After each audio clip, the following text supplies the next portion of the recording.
This is Miles Offit, and today we're talking about Everton, Michael. Everton! Yeah! Yeah. Woo! Woo! AJ Wood, let me hold that beat. Everton finished 16th in the Premier League last year. They were 4 points above the drop, 11, 6, 21 on 39 points. They had a minus 23 goal differential. Needless to say, it was the best of times and it was the worst of times in the city of Liverpool. Liverpool, the best of times right now. Everton last year was the worst of times. But with every team, you do have some strengths. You do have some weaknesses. Michael, I know this is going to be hard for you and you're going to do this begrudgingly, but tell us the strengths of your friendly neighborhood rivals, Everton. Everton, pretty okay at home comparatively. Pretty okay. They were 9-2 and 8. Had a positive goal difference, which was +2, which is pretty good. Pretty insane considering what we just said. Yep. Dominic Calvert-Lewin, still a good player. You know, he still does a job. Can he stay fit? Will he be as good without his right-hand man who likes to steal pens from him, Richarlison? We'll see. Anthony Gordon came on strong last year. Can he produce again? 4 goals, 2 assists. Obviously, that doesn't sound like a lot, but they were bad. So, get him where you can. And they already brought in Tarkowski, helps with the back line. They were abysmal defensively, especially on the road. Yerry Mina always hurt. Tarkowski's reliable. Played for Burnley, played like every single game. He's a reliable option. As far as strengths, that's honest to God about it. Yeah, not good, Bob. As our co-host on the NAFTA podcast says, not good, Bob. Weaknesses. You mentioned they were okay at home. That means that they were god-awful horrible on the road. 2-4. So bad. 2-4 and 13. A minus 25 goal differential. Like, Jesus. They lost Richie. They lost the Pigeon. Richarlison, 10 goals, 5 assists from last year. That accounted for like 35.7%. Not like. That actually accounted for 30. Exactly. 35.7% of all of their goals. You got to figure out how to replace them. They have, Jesus, I hate when you do this. Gabiam. Gableman? It's like they got All right, they got Gableman returning from loan. He's not going to be the answer there. They have a bloated midfield with Allen, Dukare. They're pretty consistent, but then you got Iwobi. You got Dele, you got Davies, you got Gomes, you got Warrington. There's a lot of people in there. Who's going to play? Who's going to step up? I think one of the things I wanted to bring up with the weaknesses and the strengths, you mention this all the time. You don't have to win every game. You can't win every game. No one's really done that, I don't think, ever. And we're won from America, every game? No, yeah. So No. I'm pretty sure no one's done that. But you just can't lose all the time. Everton did an awful job at securing points. 6 ties. I think that was the lowest in the league.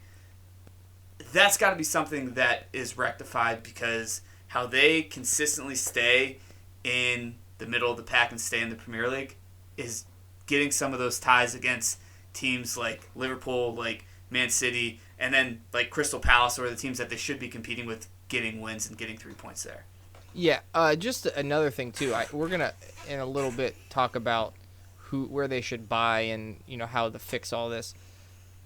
You're not gonna buy somebody who's good on the road and bad at home, or so, you know what I mean? Like, there's not a guy who you're gonna just be like, oh, this guy's like mentally strong, so he can play on the road. That's just something that you have. Like, Frank Lampard is gonna have to figure out with that team. How to make them not 2-4 and 13 away. Like that. Yeah. There's no amount of players that can fix that. It has to be like the team, right?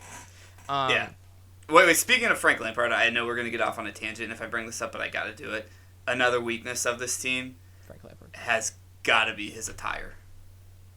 His attire? Yeah. Like, have you seen him in training? It's like a tech fit cut off that goes too far down to his mid-thighs, and then his shorts are pulled up to his mid-thighs, so it kind of looks like he's running around in a sleepy and like a nightie type deal. He looks like his shirt's too long and he has shorts that are like covered up by the shirt. Yeah, it's kind of pretty weird. bad. Yeah. I mean, well, I don't give a fuck about that. It's 2022. This podcast doesn't kink shame. Do whatever you want, Frankie. Yeah. But, like, a little off. A little weird. Also not really that great of a coach in recent history. When you have a championship manager, you end up in the championship most times. And they just escaped it last year. I've said that forever. So, John, do you want to know where they need to buy? All right. So they need... I would say this isn't the first thing on my list here that I have written, but it is the first thing that should be on their list. So I'm going to go a little bit out of order, so try to stay with me. Sorry. They need a defensive midfielder, as you mentioned. Desperately. Gabaman, however you say it. I'm assuming that's what it is. Gabaman. He just returned from loan from, I think, CSKA. I did not follow his career. I don't know how he is. I'm going to assume, unless he just comes in and breaks through and they know something I don't, which has not been the case in recent years with Everton. Nope, has not. They need a number 6. Worse than anything in the world. They don't have somebody who could be there. Allen is hurt all the time. Doucouré is pretty reliable. Other than that, they have no other midfielders. So I'm going to say Ibrahim Sangare, who has been linked with Manchester United, who has been linked with Chelsea, who's been linked with Newcastle even, who everyone's linked with Newcastle at this point. CDM from PSV. I would throw, and they're good at this too, I would throw whatever you can at him, get him in the door. He looks like a legit CDM player. That's who I would go for. They got the Richarlison money. I know it wasn't as much as we thought they would get, or as much as they probably thought they would get, or, it's still a lot of money. They've not been shy about spending in the past. This year, maybe. I think they haven't really purchased anyone yet. Like, I know that they're not looking to break the bank because it's gotten them in trouble last year, but I think you bring up a really good point. CDM is the one place they need to do it. I would have said, and I had this name in here, that if they were more on their P's and Q's, they might have been able to pick this guy up on a free because he's a free agent. Florian Grillitsch from Hoffenheim. Versatility, he can also play as a center back. He can give some relief to Mina and Tarkowski back there. He's going to be defensive-minded. It looks like he's going to end up at Galatasaray now. So when I was thinking about who to replace that with and who I would suggest, it's a guy named Fabian Ruiz from Napoli. I had him on FM. He's good on FM. We say this a lot. He's a better player than anyone they had last year, I feel like, especially back there. He is a professional. He knows what he's doing.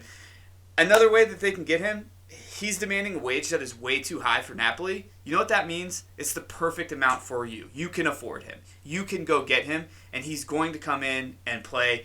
And he plays in a league that, it's good. It's not the same thing like with Lukaku. When Lukaku came in, we were like, oh, man, he plays in Serie A. I don't know how this is going to work out. I actually think we knew. We literally said it. You and I predicted it. Go back and listen to the NAFTA pods last year. We predicted it. I actually think this would be a really, really good move, and I feel like they're not going to pay like the Premier League premium for this player. They're going to be able to get him, and they should plug him right in. And it'll help out, for sure. Another place they need to strengthen is on the right wing. They have Damari Gray. They have Andres Townsend. Gray, again, I think Gray actually played a lot of games but did not produce maybe as some people thought he did. Obviously, Richarlison was the highest goal scorer. They're linked with Maxwell Cornet, and I think that's awesome. I'm pretty sure he's a left winger, but I'm pretty sure he could figure it out, whatever. Mm-hmm. He had 9 goals in 26 games, almost half a goal per 90 last year. That's really good. Better than what they were doing. I mean, a lot of people are better than what they're doing, which is actually Burnley got relegated, so it's insane that we're saying that a guy for Burnley did better than Everton did. Yeah, but those attacking options for Burnley, as weird as this is going to sound, not as good as the attacking options for Everton, right? Kinda. I mean, Cornet is probably the one that's the better one. He was trying to keep them up. He was on that team to try to keep them up. He doesn't have to do that on this team, especially if DCL is healthy. That's why I think this would actually be a decent move. And then you brought up Damari Gray and Townsend. For me, they are good, not really good. They're good mid to lower mid-table players on the teams they've been in the past, and now they're getting older. And I just think move them on. You don't want to rely on them. But Townsend for sure. I don't know how old Damari Gray is. He's 26. But as you said before, they're good on a lower mid-table team. That's not the type of team that Everton want to be. Yeah, for sure. So either way, move them. Who do you got stepping into this place? I would say Cornet would be a good one. I would actually. That looks like it's possible that it could happen, and I would say that would be a good fit for them because he can, break through the line. He can cross the ball in. Yep. DCL is going to be in there. Do you also have Cornet? Well, yeah. I mean, I actually got to put Cornet in there, so that was my dude. Oh, so you finally did some. You finally did some work. I finally did some work. No. I think the same argument for Cornet is what I said about Fabian Ruiz. He's better than a lot of the players he had last year. Right. Yeah, and is he better than Richarlison? Probably not. But I hate Richarlison too, and he's not better than Richarlison. I don't hate Richarlison, but he wasn't better than him. Sure, but he's better. He's better than Damari Gray, and he's better than Andros Townsend. Sure. Get him in there. You got one more guy I know that you want to talk about. I also want to just bring up some rumors. Obviously, Cornet was one. Morgan Gibbs-White from Wolves. Don't know why they're getting rid of him. Traore, I think that's a disaster waiting to happen. Mm-hmm. Don't do it. Armando Broja, I think that would be kind of cool. Great. That would be kind of cool. Chelsea always seem to get rid of the young guys and just buy other people. So it's a two-way street type of move because, I mean, I know he's on loan at Southampton, but if you can pick him up, that means that one other team that you're definitely going to be competing against isn't going to get him. Yeah, for sure. I don't think Chelsea's keeping him, obviously. And then you had, I think, Rodrigo Bacau. Maybe I'm probably saying that wrong. Center back. I think they're probably any center back help they're probably fine with, and it looks like $6 million. And then Lingard. I don't know if they need Jesse Lingard, but everyone needs Jesse Lingard. I don't know if Jesse Lingard needs Everton. I'm not gonna lie to you. As the personal American agents for Jesse Lingard, stay away. You don't need to go to West Ham. Just find any way to go to West Ham. Please. Just go back. Go back. But the only other place I would say they desperately need somebody, as we've mentioned a number of times already, Dominic Calvert-Lewin is great. He gets hurt all the time, though. They need somebody to step in to play second fiddle to him, maybe even sometimes run that two-striker formation. I'm going to put forward Gonzalo Ramos, a striker from Benfica, played second fiddle a lot of times to Darwin Nunez, got 7 goals and an assist. In that Portuguese league, like we said in the past couple of episodes, I think it's incredibly underrated. Yes. I think especially those top teams, you see people getting people from Benfica, from Porto, from Sporting. I think those teams, they have some real good talent, and I think those guys are hungry and ready to play. I think it's one of those things where it's like if you don't have the scouting ability or the scouts to go to Brazil and to go to Argentina and get someone really, really young that you want to bet the house on, you're better off going to Portugal and finding some players there because most of the players you're going to get are on Benfica. They're on Porto. They're on Sporting. They're playing European soccer too, football. They're not only are they competing in their league, but they said soccer before football. We could say either one. Doesn't perfect. matter. But they're playing in a European competition. That is definitely happening, and they are battle tested, and that's what you need in the Premier League. So I think that's a really, really great choice by you. All right, we said a lot about Everton. We had a lot of thoughts. Michael, where do you have your nasty neighbors finishing? I want you to go first. Where do you have them? They haven't bought anyone. This team wasn't good last year. And they lost to Richarlison. Yes. But I just think that this team played like shit for some reason. I don't think they're as bad as they were playing. I don't know. This could be my stupid brain going in overdrive right now and picking something that I don't want to. I'm still picking them 16th, and I understand that's not where Everton fans want to be. But I do think that there's just 4 teams in this league that are way worse than they are. 16th.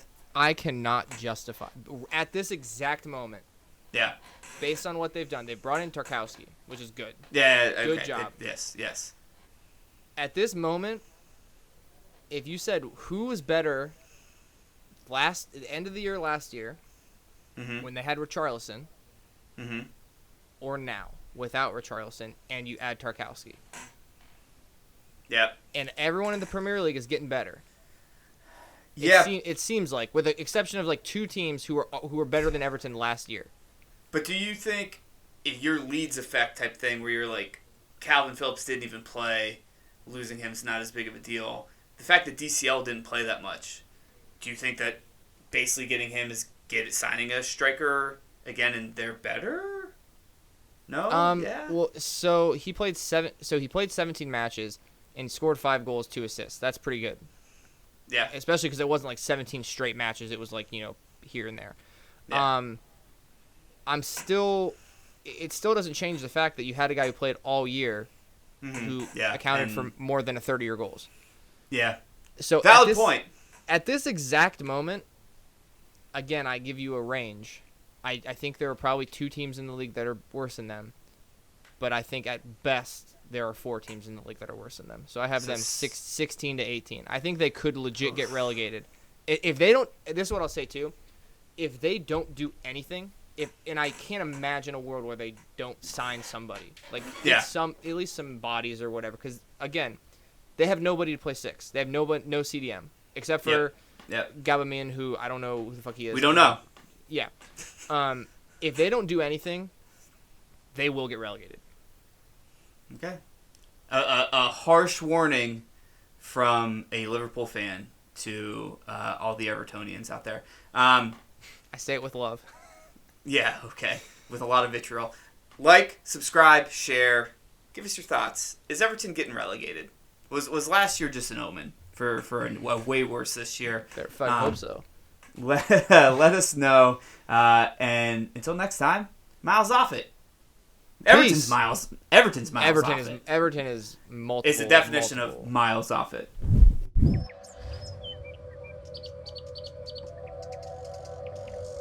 AJ Bullet, let me hold that beat.